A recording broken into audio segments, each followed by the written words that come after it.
जो ना देते थे जवाब उनके सलाम आने लगे, जो ना देते थे जवाब उनके सलाम आने लगे, वक्त ऐसा बदला कि मेरे नीम पे भी आम आने लगे। हेलो दोस्तों, जीएस के स्वदेशी ट्रिक के साथ मैं रोहित भाटी आप सबका रिवॉल्यूशन स्टडी पॉइंट पर हार्दिक स्वागत करता हूं। जीएस के स्वदेशी ट्रिक में आज हम इंडियन पॉलिटिक के एमसीक्यूज सीरीज का पार्ट 3 स्टार्ट कर रहे हैं। पीडीएफ आपको लिंक है डिस्क्रिप्शन में, वहां से मिल जाएगी। सब कुछ फ्री है, इस चीज़ का फ़ायदा उठाइए। और आई होप आपने पार्ट 1, 2 देख लिए होंगे दोनों। बहुत ही अच्छे क्वेश्चन इसमें प्रोवाइड किए गए हैं आपको। पीसीएस लेवल के क्वेश्चन हैं जो यूपीएससी आईएएस में पूछे गए हैं, उन सबको यहाँ पर कंबाइंड किया गया है। जिन क्वेश्चनों को हम स्किप कर देते हैं उन क्वेश्चनों को इसमें आपके लिए प्रोवाइड किया गया है। पीडीएफ आपको लिंक है डिस्क्रिप्शन में, वहाँ से मिल जाएगी। टेलीग्राम चैनल भी ज्वाइन कर सकते हैं, वहाँ से आपको सारी इन्फॉर्मेशन मिलती रहेगी, और व्हाट्सएप नंबर पे भी। पार्टी पावर मंत्रियों, पहला क्वेश्चन है आज का। ठीक है, वैसे 60 क्वेश्चन हमने कंप्लीट कर चुके हैं। 61वां है, पार्टी पावर मंत्रियों और अन्य अधिकारियों के लिए भारत के निर्वाचन आयोग द्वारा आचार संहिता के अनुसार किस समय से विवेकाधीन निधि से अनुदान भुगतान अनुमोदन नहीं किया जाएगा। तो ये है आयोग द्वारा समय चुनाव की घोषणा की गई है तब से। ठीक है, चुनाव आयोग की जो घोषणा की गई है चुनाव के लिए, तब से आगे ऐसा कुछ नहीं होगा। भारत के निर्वाचन आयोग द्वारा राजनीतिक दलों और उम्मीदवारों के मार्गदर्शन के लिए आदर्श आचार संहिता के अनुसार वे मतदान के करीब तय किए गए घंटे के साथ समाप्त होने वाले 48 घंटों की अवधि के दौरान सार्वजनिक मीटिंग नहीं कर सकते। ठीक है, तो वो 48 घंटे जो लास्ट के होते हैं उनमें सार्वजनिक मीटिंग नहीं कर सकते हैं, आचार संहिता लागू हो जाती है। भारत के दूरसंचार और नियामक प्राधिकरण की स्थापना कब हुई थी? तो ये हुई थी 1997 में। भारत द्वारा कानून द्वारा संसद के द्वारा की गई थी 1997 में। ठीक है, ऑप्शन सी करेक्ट आंसर हो जाएगा। भारत के दूरसंचार और नियामक प्राधिकरण की स्थापना 1997 में संसद ने कानून द्वारा की थी। भारत के वित्त मंत्रालय के परिसर को उत्तरी ब्लॉक कहा जाता है। जो वित्त मंत्रालय का परिसर है उसको क्या कहा जाता है? उत्तरी ब्लॉक कहा जाता है, नॉर्थ ब्लॉक। निम्नलिखित में से कौन सा संविधान संशोधन विधेयक नागरिकों को सहकारी समितियों का गठन करने का मौलिक अधिकार प्रदान करता है? तो ये है अनुच्छेद 111। भारत सरकार अधिनियम 1919 में पहली बार भारत में द्विशासन के रूप में जाना जाने वाला एक सिस्टम पेश किया गया था, जिसमें यह बताया गया था कि विभिन्न विषयों के क्षेत्र आरक्षित विषय और स्थानांतरित विषय में विभाजित किए गए थे। ठीक है, ऑप्शन बी करेक्ट आंसर हो जाएगा। सेवा का अधिकार निम्नलिखित बिलों अधिनियमों में से एक महत्वपूर्ण हिस्सा है। लोकपाल और लोकायुक्त विधेयक, नागरिक चार्टर और शिकायत निवारण विधेयक, सूचना का अधिकार अधिनियम। तो ऑप्शन सी करेक्ट आंसर हो जाएगा, सूचना का अधिकार अधिनियम। ठीक है, सेवा का जो अधिकार है सूचना का अधिकार अधिनियम का भाग है। राज्यों और केंद्र के बीच राजस्व साझाकरण व्यवस्था को हल करने के लिए वित्त आयोग रखने का प्रावधान संविधान का हिस्सा है, जिसके तहत निम्नलिखित अनुच्छेदों में से एक है। तो ये हो जाएगा, जो अनुच्छेद है वो 280 करेक्ट आंसर हो जाएगा। अफस्पा पहली बार कहाँ लाया गया था? तो ये 7 जो सिस्टर हैं 7 पूर्वी राज्यों में अफस्पा को लाया गया था कंट्रोल करने के लिए। अफस्पा 11 सितंबर 1958 को प्रभावी हुआ, जो अरुणाचल प्रदेश, असम, मणिपुर, मेघालय, मिजोरम, नागालैंड और त्रिपुरा में हुआ था। संविधान की 8वीं अनुसूची में कितनी भाषाएं हैं? तो 8वीं अनुसूची में 22 भाषाएं हैं। ठीक है, तो पहले इसमें कितनी थी? 14 भाषाएं थी, लेकिन 3 संविधान और संशोधन और हुए और उसमें आगे भाषा जोड़ दी गई। ठीक है, तो आपको पता है कि सिंधी भाषा जोड़ी गई थी, फिर उसके बाद मैथिली, नेपाली, मणिपुरी और कोंकणी जोड़ी गई थी, फिर उसके बाद जोड़ी गई थी मैथिली, संथाली, डोंगरी और बोडो। ठीक है, तो अब कुल मिला के 22 भाषाएं हैं, आपको याद रखना है। भारत में केंद्रीय विधायिका और संसद में क्या अंतर है? तो भारत में केंद्रीय विधायिका को ही संसद कहा जाता है, इसमें कोई अंतर नहीं है। ऑप्शन डी करेक्ट आंसर हो जाएगा। गोपनीयता के निहित अधिकार जीवन और व्यक्तिगत स्वतंत्रता के अधिकार का एक हिस्सा है, जिसके तहत भारत के संविधान के निम्नलिखित अनुच्छेदों में से एक है। तो अनुच्छेद 21 इसको सही मानता है। अनुच्छेद 21 जीवन और स्वतंत्रता के अधिकार से संबंधित है। सुप्रीम कोर्ट की सर्किट बेंच कहाँ है? तो इनमें से कोई भी नहीं है। निम्नलिखित अनुच्छेदों में से किसके अनुसार भारत के राष्ट्रपति को क्षमा, राहत या छूट देने या किसी अपराध के दोषी व्यक्ति को किसी भी अपराध की निलंबित, अनुमोदन या यात्रा करने की शक्ति है? तो अनुच्छेद 72 में ये निहित है। अनुच्छेद 72 के अनुसार राष्ट्रपति को क्षमा देने का अधिकार है। मौलाना आज़ाद राष्ट्रीय फेलोशिप स्कीम किसके लिए है? तो ये है 5 चयनित अल्पसंख्यकों के लिए। ठीक है, मौलाना आज़ाद राष्ट्रीय फेलोशिप स्कीम भारत के 5 अल्पसंख्यकों के लिए है। इंटीग्रेटेड एक्शन प्लान IAP का लक्ष्य अत्यंत पिछड़े वर्गों के विकास घाटे को ब्रिजिंग करना है, जो यह वामपंथी आतंकियों से प्रभावित हैं। IEP इंटीग्रेटेड एक्शन प्लान वामपंथी आतंकवाद प्रभावित इलाकों के लिए है। प्रधानमंत्री का 15 सूत्रीय कार्यक्रम निम्नलिखित में से किसके लिए है? तो ये अल्पसंख्यकों के लिए है। ऑप्शन डी करेक्ट आंसर हो जाएगा।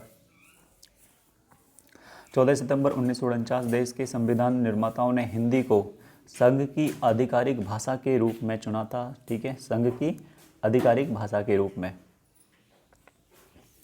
भारतीय राष्ट्रीय एकता परिषद का अध्यक्ष कौन होता है? तो भारतीय राष्ट्रीय एकता परिषद का अध्यक्ष प्रधानमंत्री होते हैं।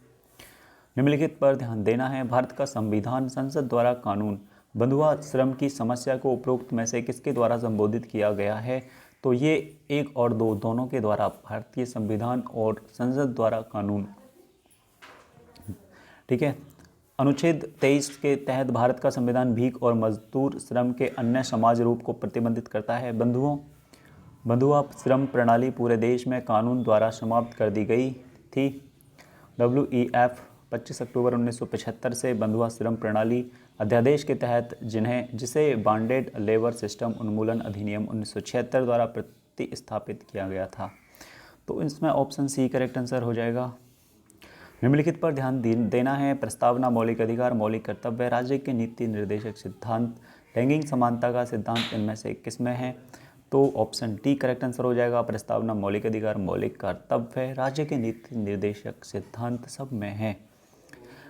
उपरोक्त सभी भाग लैंगिक समानता के बारे में बात करते हैं। संविधान न केवल महिलाओं को समानता की गारंटी देता है, बल्कि राज्य को महिलाओं के पक्ष में सकारात्मक भेदभाव के उपयोग को अपमान का अधिकार भी देता है। कृपया ध्यान दें कि मौलिक कर्तव्य महिलाओं की गरिमा के लिए अपमानजनक प्रथाओं को त्यागने के लिए बोलती है, जो स्पष्ट घोषणा के बजाय एक अंतर्निहित विचार की ओर ले जाती है।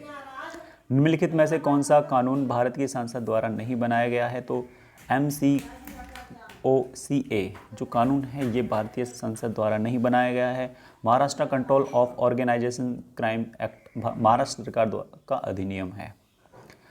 भारत के प्रधानमंत्री का आवेश 7 रेस कोर्स रोड साधारण रूप से किस नाम से जाना जाता है? तो पंचवटी नाम से जाना जाता है। ऑप्शन सी करेक्ट आंसर हो जाएगा। निम्नलिखित में से किस शब्द का भारत के संविधान में कोई जिक्र नहीं है? तो बजट जैसा कोई शब्द भारतीय संविधान में नहीं है।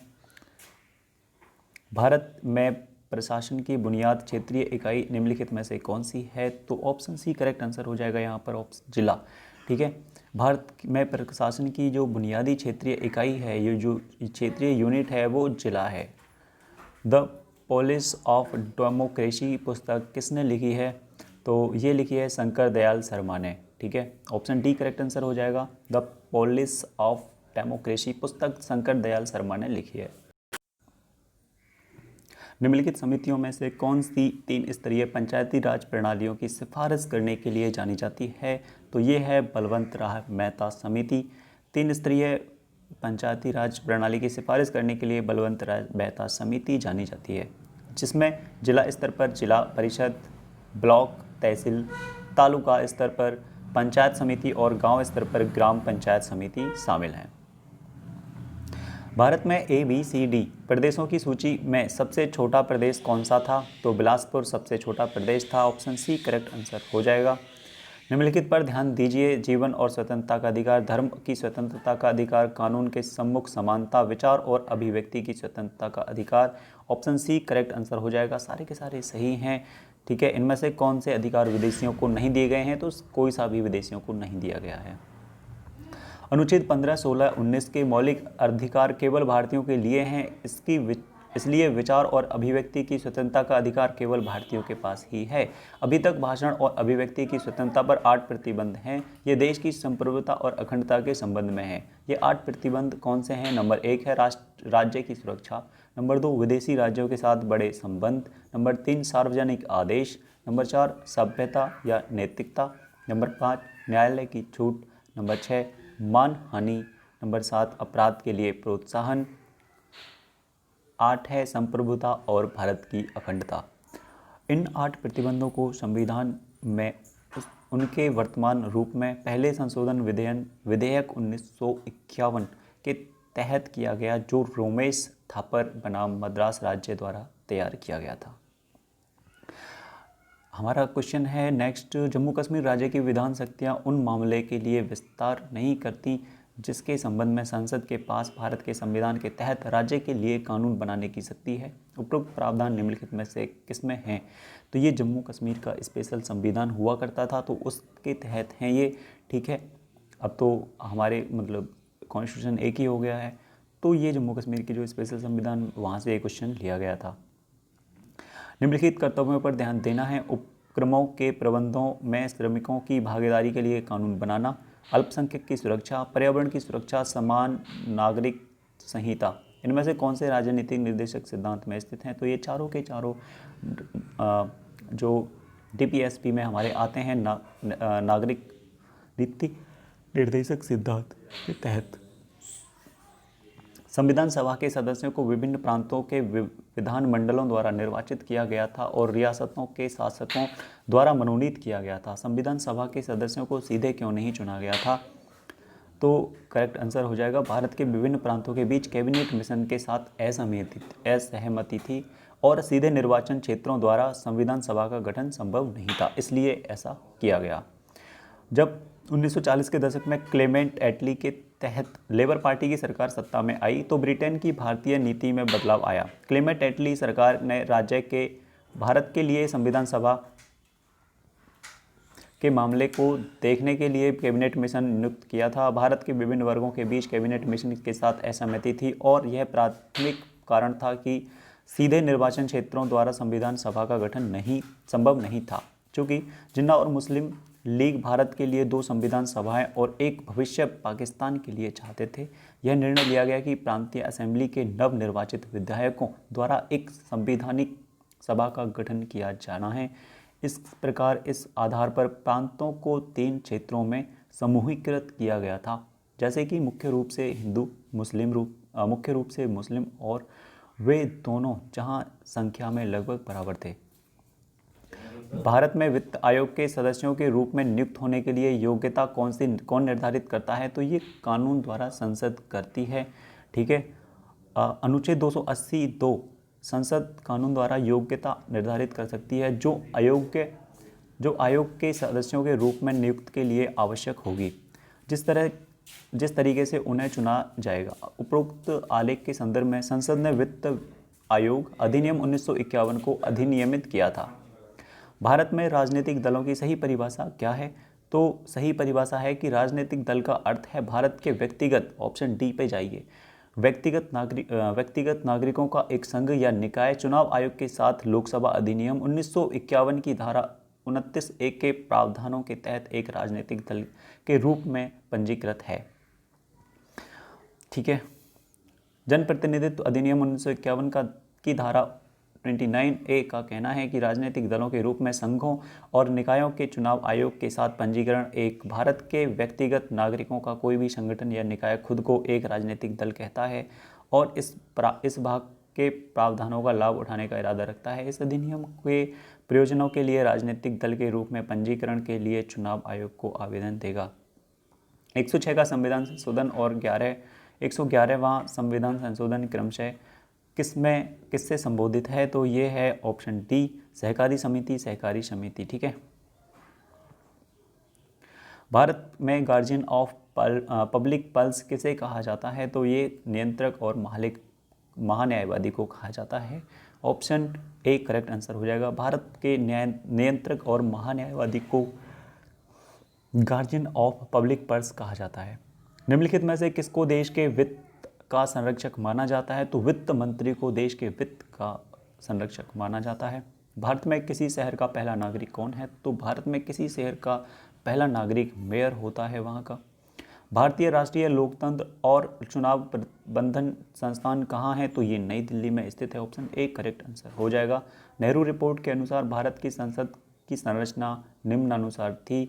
तो ये crown, senate, house of representative के रूप में हुई थी।